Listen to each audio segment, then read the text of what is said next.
Ladies and gentlemen, boys and girls, welcome to the NJ podcast. This podcast aims to share stories, tips, and insights about achieving success while having fun. From topics ranging from personal development to business, entertainment, and sports, the podcast will have conversations with experts and people in their respective fields. The podcast will also share insights from Jablo James's published and upcoming books. The tagline, which is the theme of the podcast, is "Success is a progressive realization of a worthy ideal." This means that you are doing what you have always wanted to do because it is aligned with your highest values, and this is the only way you can live a truly fulfilled life. Your host, Jablo James.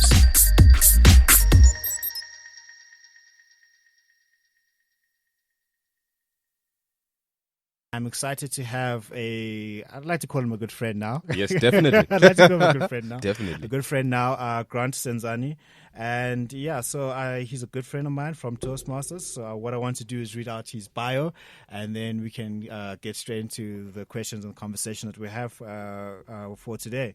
So Grant Senzani is a speaker, author, life and body coach, looking to inspire people to actualize their ocean depth of potential into tangible results. He is the founder of the Golden Goose Insititute, whose vision is to inspire entelechy, where he helps aspiring authors turn into accomplished authors. Right now, you can catch him on his YouTube channel, Grant Senzani, where he shares motivational videos every Wednesday entitled Wisdom Wednesday. He is currently working on his second book, The Golden Goose Becomes an Authorpreneur, Proven Hacks to Self-Publishing Within a Year. When he is not chasing deals or teasing friends, you can find him plotting and scheming and how he will return to Durban to surf the waves once more. It's good to have you here, Grant. It's great to be here. Thanks for the invite. Thank you very much for making your time. So, Grant, I want to start off with telling the listeners today, who is Grant Senzani and what does he believe in? Well, Grant Senzani is quite a few things, but at the crux of it, Grant Senzani is somebody who just believes in himself, also believes in the people that are around him. I have this natural thing of when somebody says I've got a dream or ambition that they want to pursue, my mind is always, how can we get you there? I've always had a natural passion for that. So that's me. In essence, what do I believe in? I believe in human potential and how it's uncapped as well. 100%. Yeah. Cool. That's fantastic. So, what does the term "success is the progressive realization of a worthy ideal" mean to you? What does it mean to you at a deep level? At a very deep level, it means that success is always shifting. Yeah. So what was successful yesterday is not necessarily successful today. Yeah. One has to consistently move the bar a bit higher. That being said, I like the worthy ideal because we can be successful with a for lack of better words, with a lot of nonsense. Yeah. But when you say worthy ideal, it means that this is something that will not hurt anybody else. 100%. This is something that when I progress, a whole community is lifted because of it. So it's success not from a selfish point of view, but success from I am helping more than just myself. Yeah. So I like that. And that needs to be shifting on a daily basis. So whatever you had as a success yesterday, which you have to map out yourself, shift today. And that being said, that shift is not just about you, but it's also about the community that you raise as well. 100%. Yeah. And I like what you're saying there is about lift as you rise. You know what I mean? So how important is it to you specifically? Because we live in a society whereby a person can go out, they'll work hard and they'll make it, and then they'll forget the people that help them get there, and they don't want to give back. So how important is it from your perspective that not only do we achieve success, but we help other people achieve success? Why is that important? I think for me, it's imperative. And the reason why it's very important is that for you to get to where you got to, somebody had to leave the door open for you. Yes. You know, you don't get there by yourself. So once you get into that door, I think it's only right that you look behind you and go, who else needs to be here? And I think sometimes the fear is that if somebody gets into that door, they might take up space that you thought that you're going to have. Yeah. And I think coming down to when you realize that you're raising a community, sometimes that means that you see people move much faster than you will. 100%. And you should be fine with that. That's their pace, that's their race, that's their run. Yours is just to ensure that at least I left opportunity for somebody else. And I know sooner or later within one's career, you will have to start leaving that door open. Yeah. It says a lot about you, and it also allows you to master your craft at a higher level. 100%. Yeah, so that's because a lot of people have this thing that they don't want competition at Yes. all. They don't want competition. In fact, one of the richest men of all time, John D. Rockefeller, I don't know where he was coming from when he said competition is a sin. Yeah. That's why he was deep into monopoly, only controlling every single thing else. But another interesting take on competition, if you look at the Latin word from it, the original intent of competition is conspiring to make each other better. Ooh, so I like that. What is your take on competition for yourself and for the world in general? I think we've got it a bit twisted. Competition is about me and what I can do better. Now, so let's put it down to, let's say, your 100-meter race. Yeah. People think that Usain Bolt is competing against the rest of the other races, but the honest truth is that he's competing against time. Yeah. That is actually what he's competing against. That's deep. And against time. 100%. And if you look at it from that point of view, then you realize that competition is about how do I get better consistently. And what happens is when he beats a certain time record, guess what everyone else is doing? We're following that. We're all copying and going, okay, how does he do that? Yeah. Which means that he needs to now put that pressure, turn it into further results to say, okay, how do I beat the time again and again? We might look at it and say, I'm going to close out competition. But the truth is that as long as there's somebody else who's just as hungry as you out there, which is the case. Yes, 100%. We will follow your steps and we'll get ideas and we'll want to improve ourselves. So when one looks at competition, it is about bettering a community. Whether you close the door or not, we will be learning outside. 100%. And once that door is open, I mean, you'll be at detriment because of that. Yeah, 100%. So yeah, definitely. So it's kind of like saying, people are going to be successful. Now the question is, are you going to help them or are you going to try to stop them? That's it. And like I said, if you're that person that wants to stop people from getting successful, for some strange reason, we remember that. And it's not like a personal vendetta or anything like that. It's just if I see that, okay, you kept the door closed here.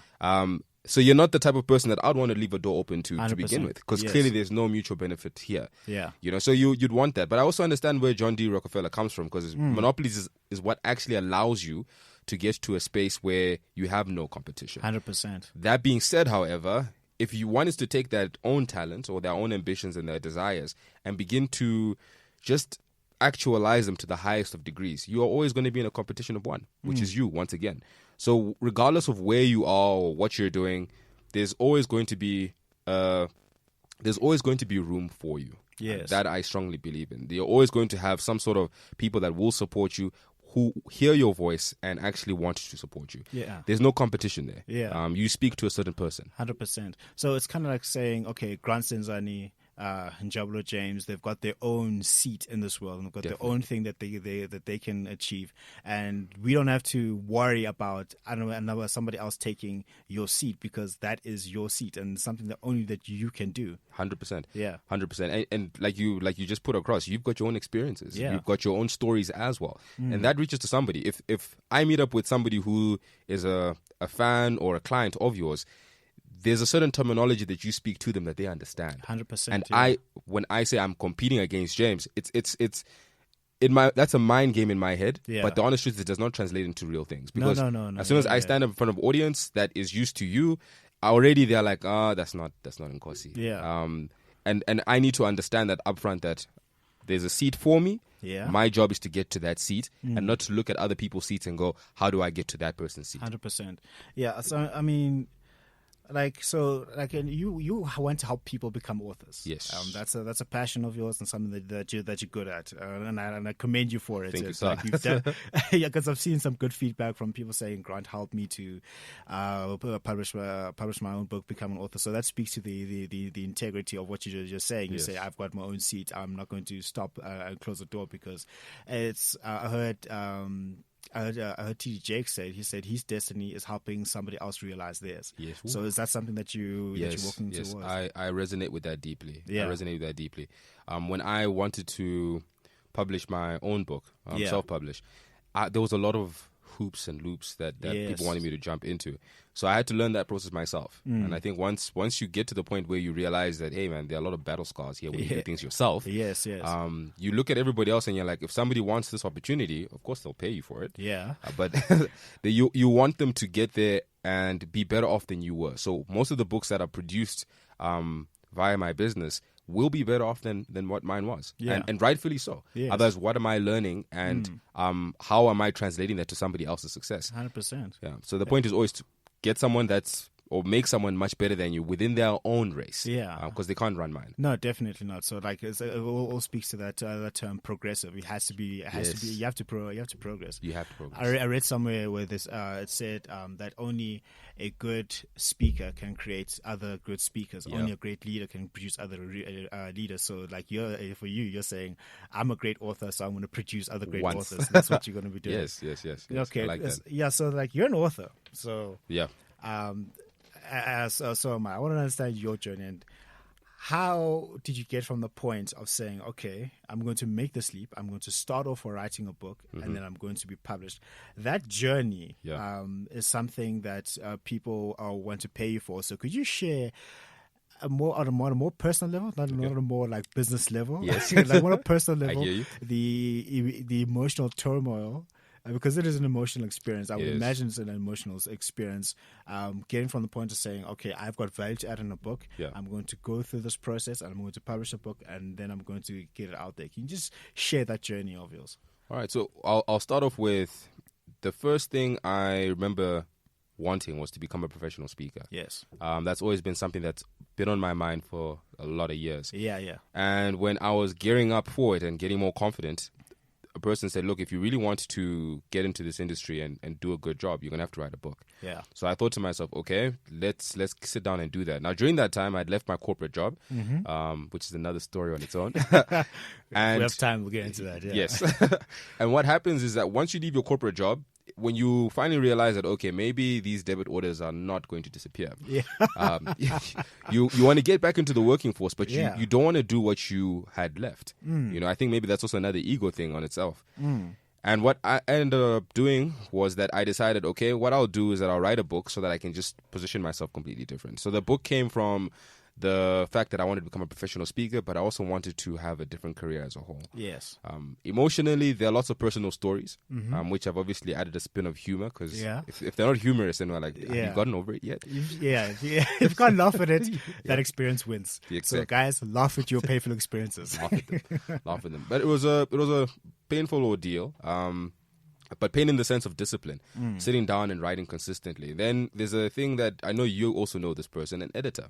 Yeah. Right. So most of the ideas that we have and we put on paper, another Grant can read it and go, I understand where you're coming from. Yeah. What the editor does is that they take your idea and they say, okay, now Jabulo can hear you and understand what you are saying, and somebody else can. So they get your stuff ready for the masses. Yes. That editing process, though, when they say that this idea doesn't make sense, you're kind of like, but it does make sense to me. Yeah. So going through that thing of editors make you very selfless, because you realize that you need to communicate at such a level where your message is heard by a lot of people. Yes. So that kind of taught me a lot about just remember to be selfless through this thing. It's not about you, it's about somebody else. Yeah. Be thankful that you are able to put your ideas through a book and sell it, but remember that journey is for somebody else. Once it gets into somebody's shelf, it's not about you anymore. Yeah. It's about fixing that person's problem. 100%. So that it's the selflessness, the discipline that I learned through that process that I'm really happy about.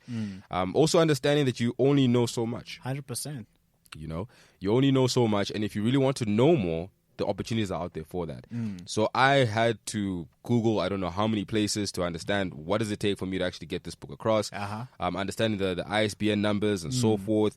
So all those nitty gritties to the point where I was like, okay, I think now I've got a very good handle on this. Yeah. That also takes quite a lot, man. That takes quite a lot. But you're thankful at the end, because what you realize is that when I do want to now spend money with, let's say, another publishing firm, I know exactly where my rands are going. Yes. No one can pull this wool over my eyes. Yeah. Because sometimes that does happen. I know people charge quite a bit out there, and maybe rightfully so. Yeah, 100%. But when I understand what goes on to what, I know people are charging for things like ISBN numbers when those are for free.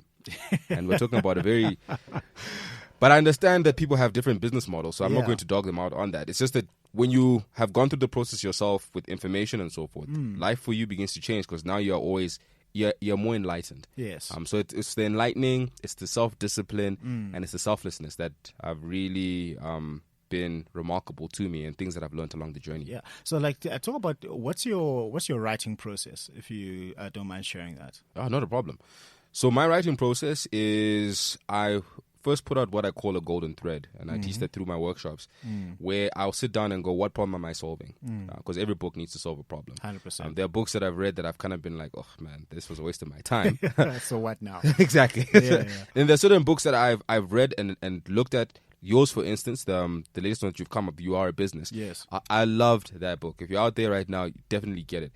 Listen, you can tell that this person is solving a problem, right? This is not something that somebody just wanted to write for the sake of, I am an author. Yes. Because you do get that. Yeah. So I look at that and say, what problem am I solving? From there, I branch out and go, what are the causes of that problem? 100%. And then through those causes, I go, okay, what are the solutions? And which now determine, there's a lot of research that you have to be doing, obviously, apart from personal experiences.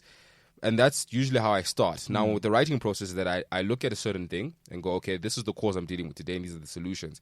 And for an hour, I just write about that. But I do something very interesting. I don't have any relationship with the backspace button. We break up completely. So during that process, what happens is that our brains are very, very interesting. Yeah. We can do a lot of things with our brains, but we can't use both hemispheres at the same time. So our right side is the creative side, and that creative side is the one that gives you these ideas. But your left side, though, is more critical. It's more analytical, and that's what you use to edit. So sometimes you'll be like, I've got a great idea, and then your left side goes, no, you don't. Oh, wow. Right? Now, what happens when you're writing is that as soon as you start typing, and your left brain goes, oh, that's a bad idea. Your right brain just goes, just let's continue. Yes. So if you engage both of those within an hour, you might write and this is me being generous, maybe 750 words. When you just engage the right side of the brain, however, and you don't press the backspace button, you can generate up to 1,500 to 2,000 words, depending on your speed as well. Yeah. Now, are all those ideas ones that make sense? Not really. Okay. But creativity is a muscle.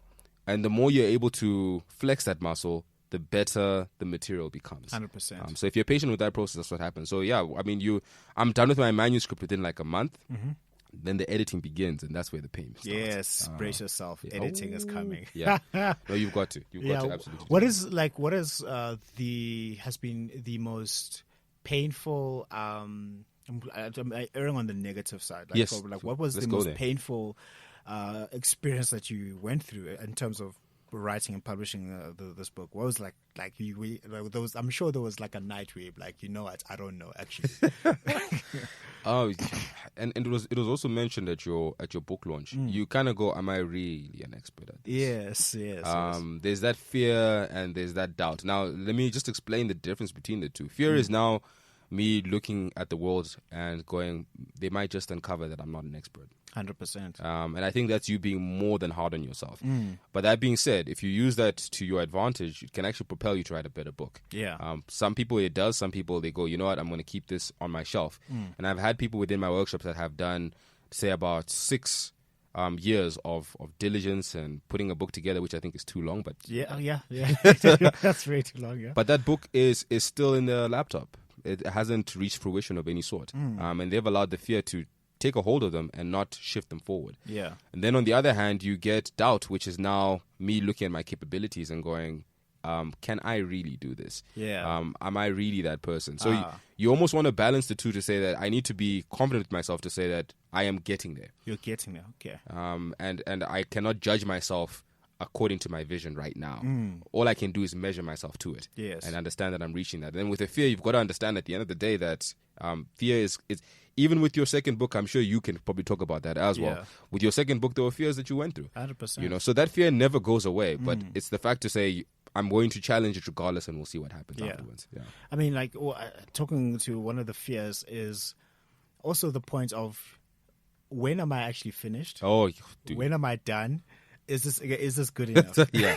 And that's one of the hardest things that I went through for the first and second book, when I was like, okay, am I ready to let go? Even if the book has been edited by the editor for the past 3 months, you're still like, I don't know if I'm ready to let go. Okay, can you talk? Can you talk to that? Are you ever ready? You're never ready, man. You're never ready. The human tendency is to produce perfection. Yes. And one of the things that I read in another person's book was that how your book is never ready. Yes. There's still ideas and concepts that you would have loved to have added that you have to trim just for the sake of coherence and somebody to read your book and actually action it, as opposed to stay there for a month or two going, okay, I get it, and you produce this thick thing.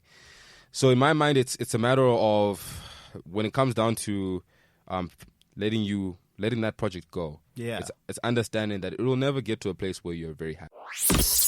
Like what you're hearing so far? Make sure you never miss a show by clicking subscribe now button. Follow on YouTube, Instagram, and other platforms listed. Also, check out the website for more information. This podcast is made possible by listeners like you. Thank you for the support. Now back to the show. Happy with it. 100%. You just have to let it go, and whatever material you still have, do something else with it. Develop something else.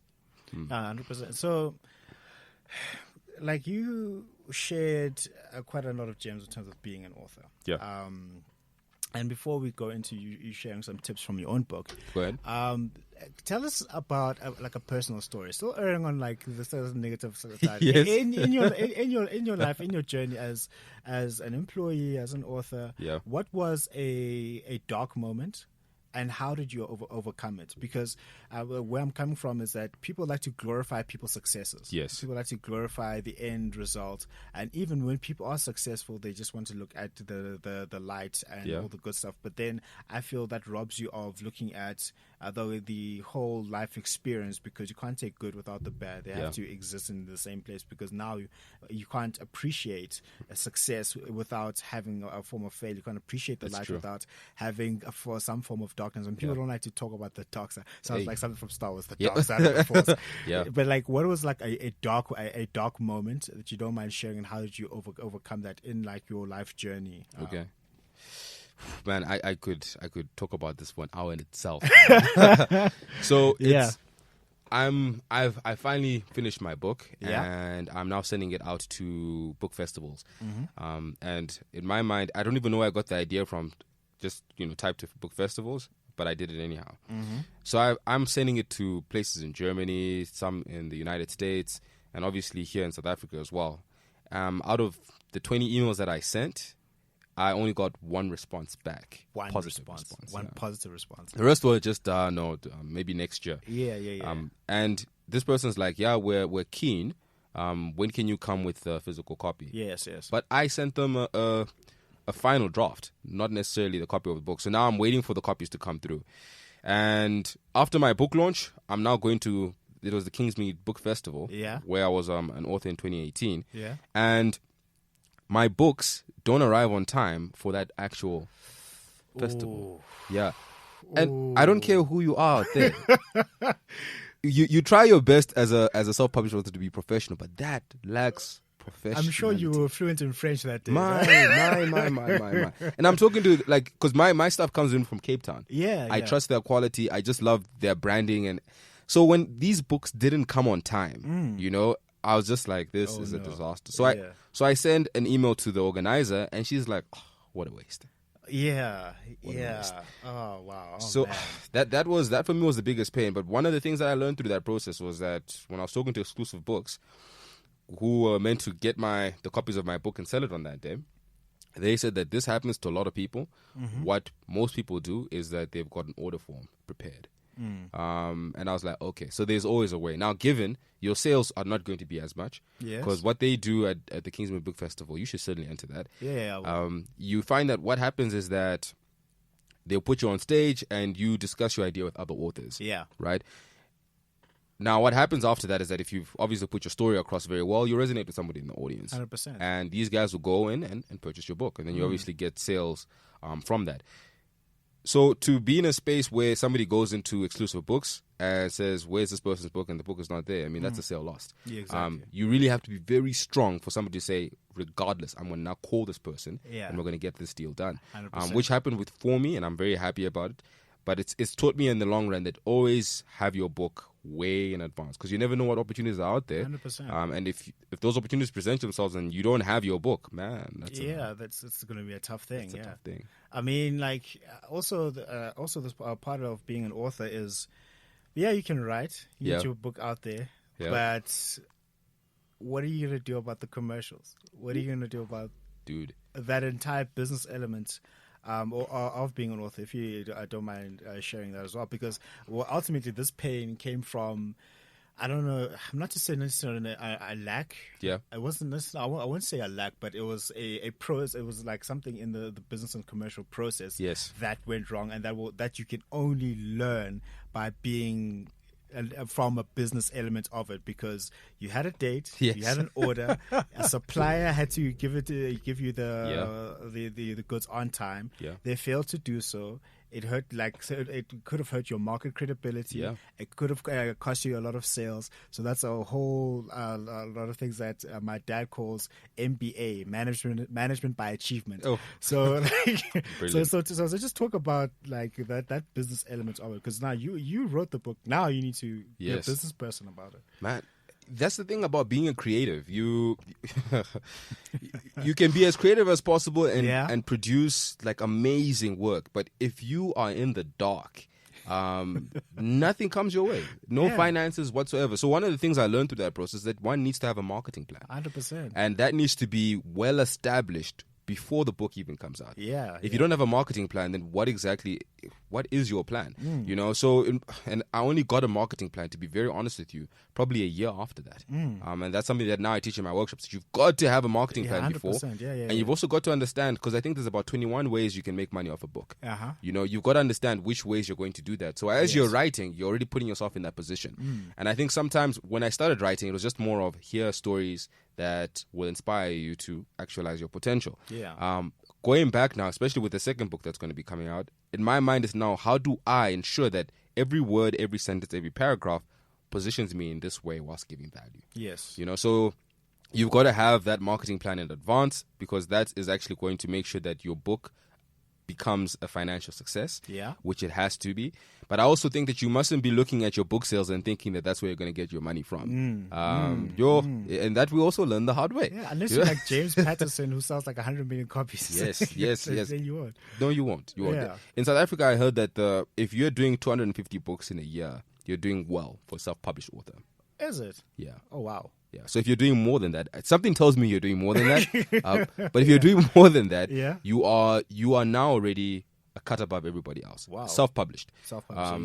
And that's because when we don't have a marketing plan, we don't know where we're selling. You know, and we then look at everybody as you're a customer and you're a customer and you're a customer. And there is a time and place for that. But there is a transition where you have to go out. Not everybody is. And I have to now be selling to people that can buy in bulk.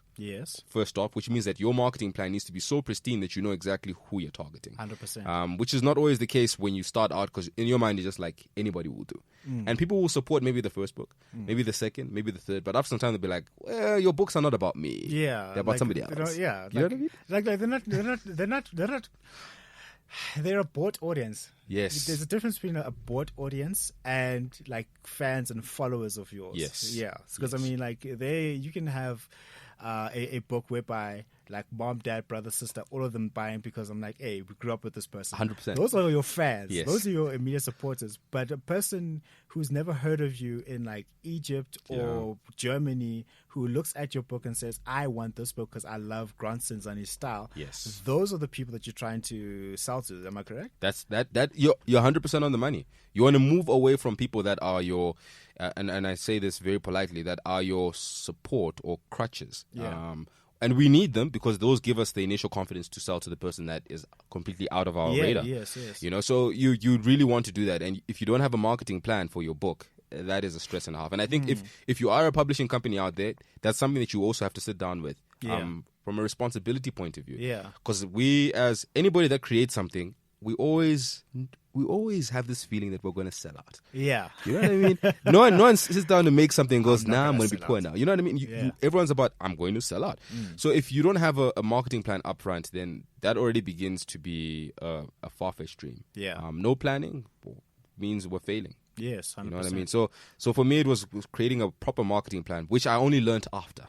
So now what's weird is that when I do have an author that we've published, you find that this person will sell out 200, 300 books within like a month, right? And in my mind, I'm like, that could have been me. So that could have been me.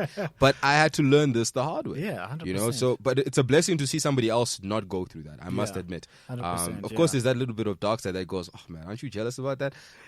But we're all human. We're all human. Let's not lie. Thank you. We're all human. Thank you. Let's own it, yeah. So, but it's really enjoyable. So yeah, definitely have a marketing plan. If you're out there and you want to write a book, have a marketing plan. Make sure the thing is distinct as possible. Yeah. Because the more distinct it is, the higher the chances of converting your project into money. But remember, also the money you get from books is not a lot of money. Yes. You have to ensure that you take that money and get more books so that you're able to always have books on you.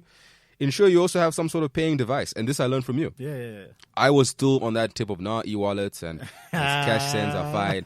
You lose money. Yeah, you do. A ton of it, actually, yeah. So you have to make sure that somebody sees you and it's the easiest transition for them to say, Javulo, here's my money. Yes. You know, make sure that process is seamless. Yes. Because once that is, you won't have to worry about money. 100%. But as soon as you're in a space where you're like, you can take the book and then you can pay later. Yeah, then it makes it tough. I mean, like I'll share a personal one for the first book. Like a person sold a 500. Well done. Now the others. Okay, I know where this is going now. The others I gave away. Yeah, I gave away in the sense that I lost tens of thousands of rands by saying, by hiring someone called Credit.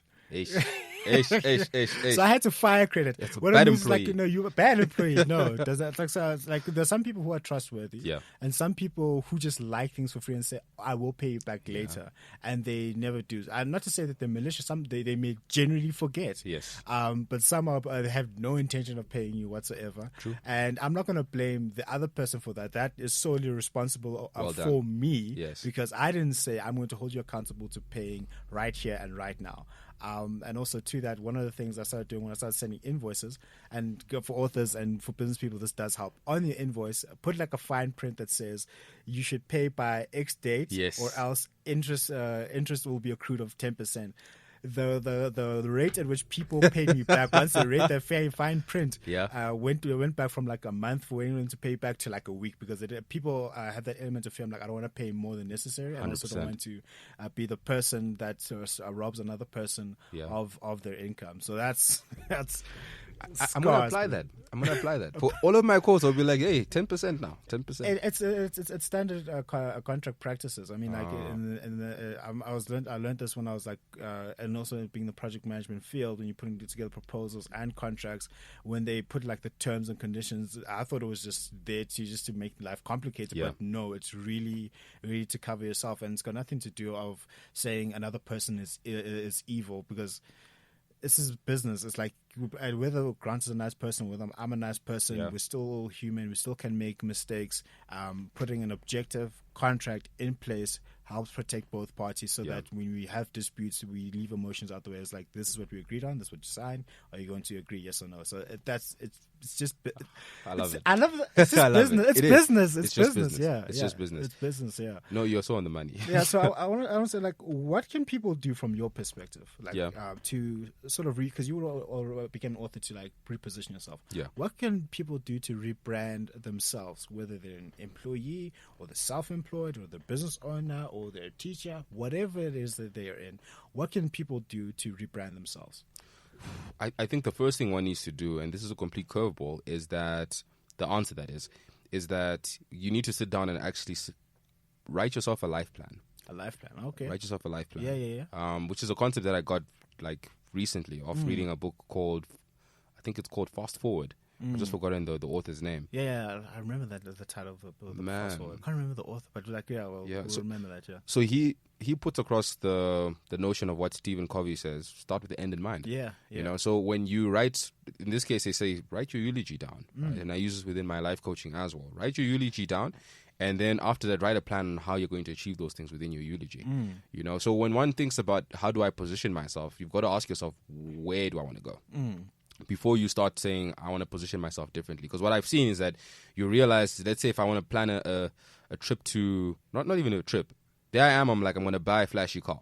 And someone says, okay, but what are you going to do with the flashy car? And I go, okay, and I just wanted to get it. You just going to sit in the garage. And you find you need to be more intentional. So in my mind, it's if you're looking to rebrand yourself, first thing ask yourself is, on the day that you pass on and someone's reading your eulogy, what do you want said about you? Yes. Yeah. And then work yourself backward and say, okay, how far am I from that? And what you realize is that usually you are like maybe 180 degrees away from that. Yeah. And now that's when the positioning begins, when you now know where you're going. So that's what I'll definitely recommend to everybody. You don't necessarily have to write a book concerning that. You could do other things, but a book is the most powerful form to do that. Yes, yeah.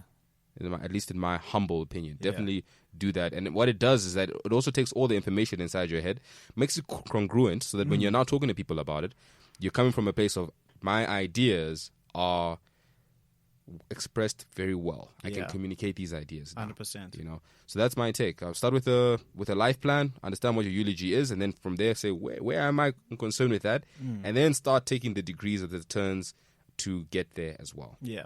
So so with that, who is a person like a public figure, if you don't mind, like a public figure or a hero of yours that you look up to, and how is it? How do you feel that? What did they get right? Yeah. So who is it that you look up to, and what do you feel that they got right? There's a guy called Eric Thomas. Yes. I look up to that guy like there's no tomorrow. E.T., the hip hop preacher. Yeah, that guy could say, go and swim with sharks, and I'd be like, where? Where? Yeah. Let's jump in there. Yeah, and he's for me, he's the biggest inspiration. I think his story resonates with me so deeply. Yes. And it's the passion that he has to his work. You know, you can tell that this person is not in it for the money. They're definitely, reaping like huge rewards off it, but his passion, his authenticity is second to none. He'll talk about things like how him and his wife got into a fight and how it's his fault. Yes. So he's also, his level of vulnerability is at a high. Yes. And what people don't get is that whilst we love people that are successful, we only truly connect with people that are vulnerable. And if you don't have that vulnerability about you, then I'm like, oh, okay, you are a superhero, and I'm clearly just a normal person. So it's like a Batman, Superman type of thing. Yes. Like you can't relate to Superman because he's a god from another planet. 100%. Versus Batman, bar him being rich, he's still, he's still a superhero, and that bleeds. You know what I mean? It does. So for me, Eric Thomas, and what he's done significantly well is from being homeless to being someone who's a PhD holder. Being somebody who is loved within his community, and being someone who's also a good father and a good husband. He's just gone all out and just gone, I'm going to be 10 out of 10 here, and here. Yes. In basketball, they call that like a triple-double, where you're just winning on all fronts. You've got your rebounds, you've got your assists, and you've got your... Mr. Russell Westbrook. Exactly. Exactly. And that's what I admire about him. He's winning on all fronts, but he wasn't always like that. Yeah. So it almost gives you that hope of, if you really want more out of life, you can. And this whole facade of you can only win in one aspect and you have to suffer somewhere else, not necessarily. That's not true. So so then to that, some people, in terms of limitation, I was told you can't have it all. And I was like, why not? No, I just want to know why not.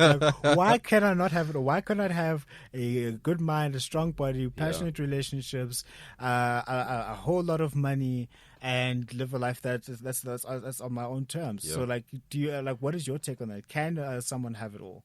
I believe someone can have it all. I don't think someone can have it all at once, just like that. Oh yeah, okay. It's a progressive realization. Of what idea, yeah. Yes. So you find, for instance, if I decide that I'm going to order food at a restaurant, I may start with desserts, I may start with the starter, I may start with the main meal, and then work myself up. But I can't go give me my starters, give me my main meal, and give me my dessert all at once. Yes. And then I'm having ice cream, I'm having a steak, and I'm having a starter at the same time. Yeah, that doesn't make sense. It doesn't make sense.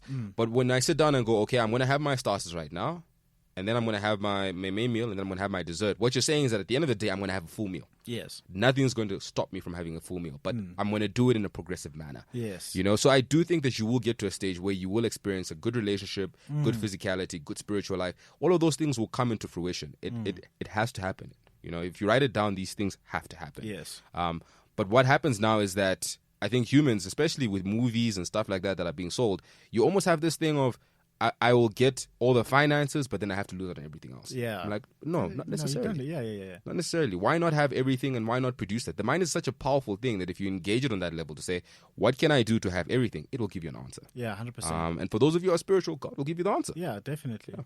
Yeah, I mean, and also it comes to like with Eric Thomas. I mean, he's also a big inspiration for me. One of the things that came in is that there's an element of self-sacrifice. Oh yeah. Like sacrificing something to get something else. I mean, like I think human beings are the only creatures on earth that have a deep understanding to say that I can forego my present so that I can have a better future. Yeah. So Eric Thomas is big on that. Is that he started getting up at 3:00 in the morning. My gosh. I love my sleep too much, Chief. ET, if you're listening to this, I'll catch you another day. I'll wake up at 5. I'll join the 5 a.m. club. 3 a.m. is too much. But like, what have you sacrificed, and what are you willing to sacrifice to get to a certain point? Right now, for me, that answer is ego. Ego. Yeah. Ooh, the enemy of men. Eh? My. And the thing is that if you like study personality types, I'm what they call a choleric. Yeah. And once we get into the room, the first thing I'm thinking is, how do I lead? If someone's on stage, I'm like, how do I get there? You know what I mean? So there's always that element of I have to own everything. Yes. Which also makes sense as to the whole self-publishing and stuff like that. I want to own everything. Yeah. But now the thing is that when you start getting an ego about it, you then start making stupid mistakes. Yeah. And we're going to the dark side with this one. Yeah. You start making stupid mistakes, and what your ego does is it doesn't let you see the mistake for what it is. That you're the one who created it. Yes. Instead, it's somebody else. Because I'm perfect. How dare? Exactly. You know? How dare? It's probably the high taxes. That's the problem. You know what I mean? And I know it's something that you also talked about in your book, which is why I resonated with that so well, with the story that you had with you and your brother. Yeah. You know what I mean?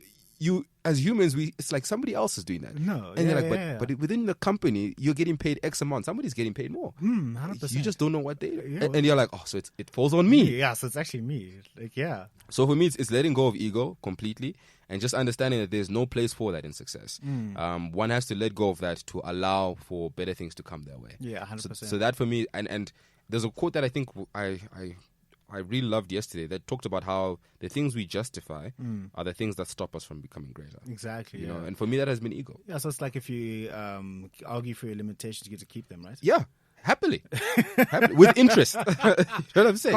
Compounded. Interest on the ego, yeah. Now, ego's a big thing. And the people that really teach this well, I think for us men especially, is that when you get into a relationship, ladies really teach you very well that you've got to let go of that thing. You're not going to progress without it. Yeah, definitely. You know what I mean? So that's me. Ego has to go. Yeah. So so the first book is when the golden goose doesn't lay the egg. Did I get that right? Eh? Yes, you did. All right, yes. Good. So can you share some gems? Actually, can you drop some bars? All right. From the first book, like because as an author myself, there's always a part in a book that is your favorite, because that is the one that you resonate the most with. So from your book, the first one,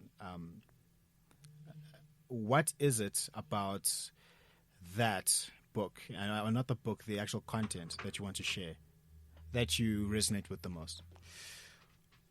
For me, it would have to be the beginning. The beginning. Yeah. It have to be the beginning. Genesis, yes. Yeah. Where one begins to realize that they can do more, they can become more. There's nothing more powerful than that. That you can become more.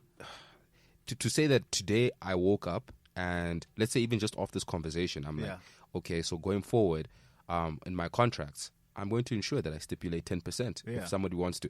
That changes everything for me. Yeah. You know, that means that payments come in more earlier. So I have become more simply by just that one phrase. You know, so in my mind, it's if you want to remain the same, that's also another choice. Yeah. So that thing of understanding that I can become more, I have the potential to do so, but it's up to me now to gain the competence to get there. And that for me is what the first part of the book talks about. I fell in love with that so much because I realized that that's a daily thing.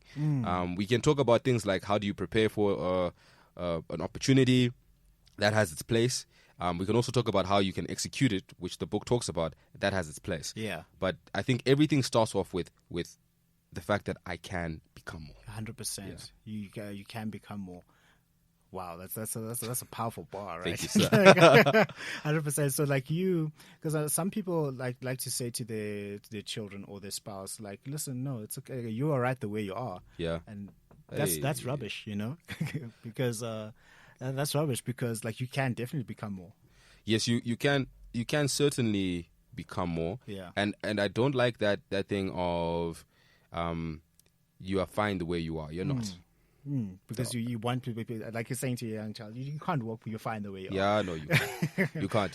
You're allowing somebody to buy into being themselves. And you know what the funny thing about life is that if you decide that I'm going to stay the way I am, you think that things are going to be consistent. But in the larger scheme of things, 10 years down the line, you will regress. Yeah. You know? So if you're looking at the long term, you're not fine the way you are. You can't be fine the way you are. 100%. You must be consistently improving. 100%. So also, if I was going to go into essay, but I'm going to say, like, let's say all 7.5 billion people on Earth. Yes. Were for some magically around a stage, and you were in the middle of the stage, and they had your undivided attention. Yeah. To listen to advice that you would give them. This is everyone from Barack Obama to the Pope to Beyonce, Trevor Noah, all the heads of state, the Queen of England, right down to the people down in the townships. Everyone has to listen to your voice and what you have to say. What is it that you would share to all 7.5 billion people? And they say, okay, we have this time out of our lives to listen to Grant Senzani. What would you tell them? I would tell them that you have within you an ocean depth of potential, and as you begin to actualize that, as you begin to become more, you not only raise yourself, you raise a community around you. Yeah. So this life is not about just you becoming a better version of yourself. 100%. It's about inspiring other people to become better versions of themselves as well. True.